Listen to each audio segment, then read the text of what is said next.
The rest of the world used to laugh at America for being preppers. They're not laughing now, are they? Let's get into it. Let's get this showboat on the road, shall we?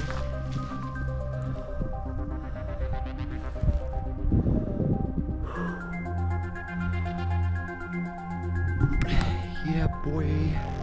We did it. Let's see. Oh, yeah. Oh, yeah.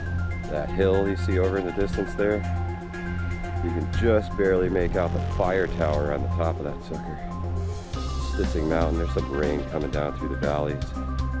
Fulfilling promises. One subscriber at a time. That's Hudson Valley Prepping and Survival. Howdy, folks. Welcome back to Hudson Valley Prepping and Survival.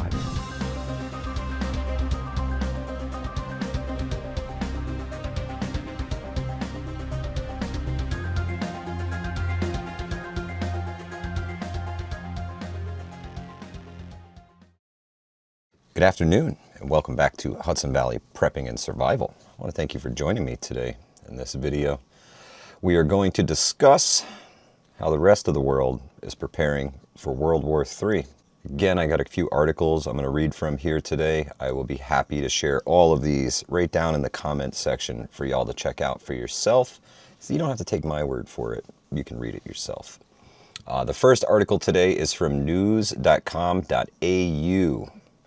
And it says, survival guides, mass evacuations, huge bunkers, and conscription, how Europe is preparing for World War III. Let's get into it. Europe is gearing up for World War III with survival guides, nuclear bunkers, and conscription plans to survive a Russian invasion. This article was put out on March 21st. Europe is gearing up for World War III, survival guides, nuclear bunkers, and conscription plans to survive a Russian invasion. The continent is rearming as it fears Vladimir Putin is only years away from a war to push NATO out of Eastern Europe and rebuild the Russian Empire. The EU believes Russia could attack at some point around 2030 if Mr. Putin is successful in Ukraine, and the Commission, he said that the bloc must prepare for a large-scale war with Moscow. Countries are preparing their citizens to brutally fight, with calls for Britain to join the European nations already conscripting their people into growing armies. Civilians are also being prepared in the event Russian tanks roll down the boulevards and paratroopers drop into squares. France is the latest country set to issue invasion survival guides on how to for its citizens. The 20-page booklet will give advice to French civilians on how to defend the Republic in the face of an invasion by signing up for reservist units and local defense efforts. It will also have tips on how to create a survival kit with essentials, including 6 liters of water, canned food, batteries, and basic medical supplies. It's funny because this is all the stuff that they used to make fun of Americans for doing, saying that you don't trust your government. Interesting. Shoes on the other foot now, huh?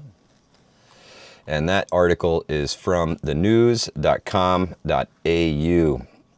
I want to get more into the French survival manuals here. So I have another article from CNN, and we'll see if they give us any more information. Oh, actually, they have a screenshot of their flyer here. It's a graphic from their website showing the recommended contents of the survival kit. They've got cash, medications, keys, games, photocopies of documents, spare glasses, flashlights, first aid kits, non-perishable foods, clothing. That's a big one. Water, a knife. I don't even know if they're allowed to have knives over there. And a radio. Well, this is a pretty in-depth article. You guys should get a lot out of this. I'm not even going to read into this, but the French are now handing out survival manuals to their citizens. I'm not sure if they're out yet, but they did ask a couple citizens there what to do and, well, what they thought of the whole situation. It said, Musa Sky said, "It's very important to be prepared for a crisis. I think government is taking the right steps. I'm not worried about war on French soil, but people need to know what to do just in case," he said. "Basic things like medicine and food should be given to every household," he added.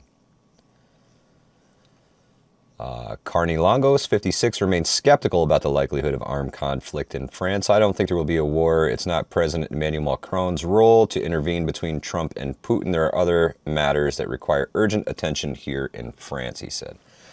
"We survived COVID and we will manage if something else happens."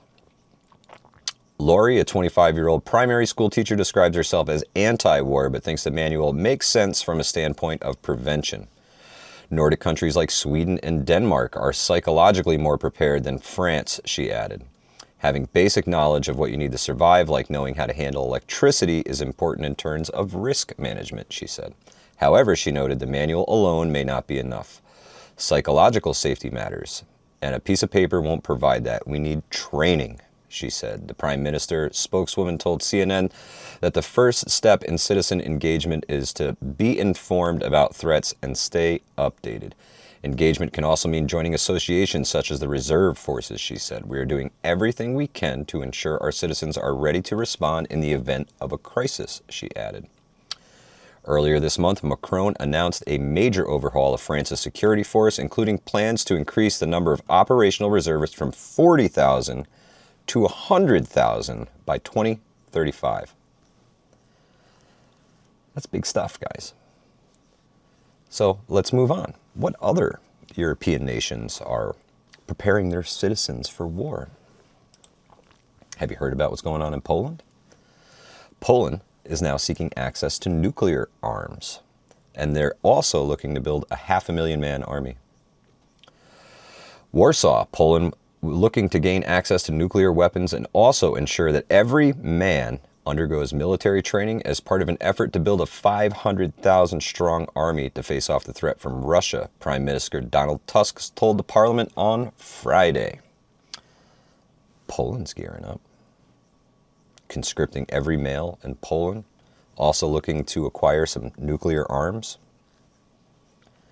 They're gearing up for war. Who else? Who else over there is gearing up for war? Here's another article we have. This one is from DW.com. Fear of war, how Germany needs to step up preparedness. Germany is planning to pump billions into defense spending, but the need to better prepare goes well beyond the Bundwire. The likely chancellor promised Thursday more funding also for civil defense. Interesting. There's a nice saying, tough times make strong people, and strong people make good times.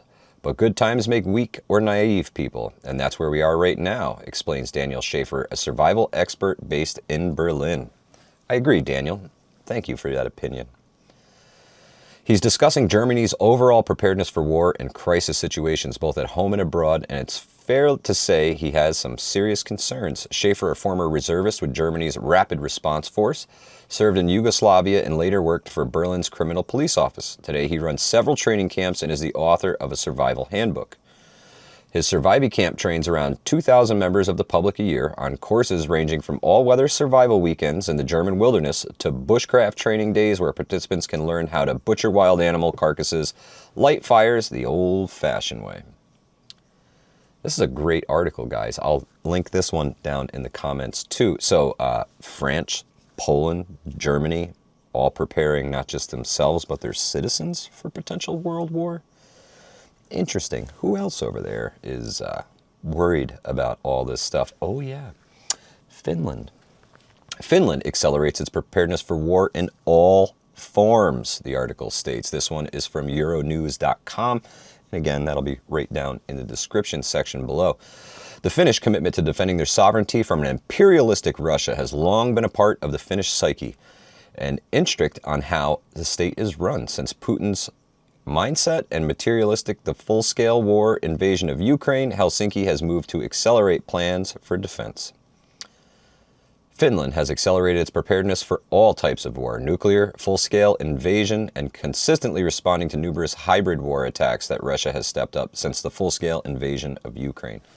Since 2002, Helsinki has been dealing with the tampering of undersea communication cables, disinformation, and the presence of so-called Russian shadow oil fleets, which illegally transport Russian oil. Oh, they're getting around the Western sanctions. Look at that. Preparedness and being ready to respond to the threat that Russia poses in the Finnish DNA. For decades, in particular the Soviet invasion of 1939, Finns have been taking onto account all manners of potential threats to their sovereignty and survival. It's a national model of comprehensive security that they're looking to do. They also have a 1,380-mile border with Russia, so they take it a little bit more seriously. And again, this article will be linked right down in the comments section below.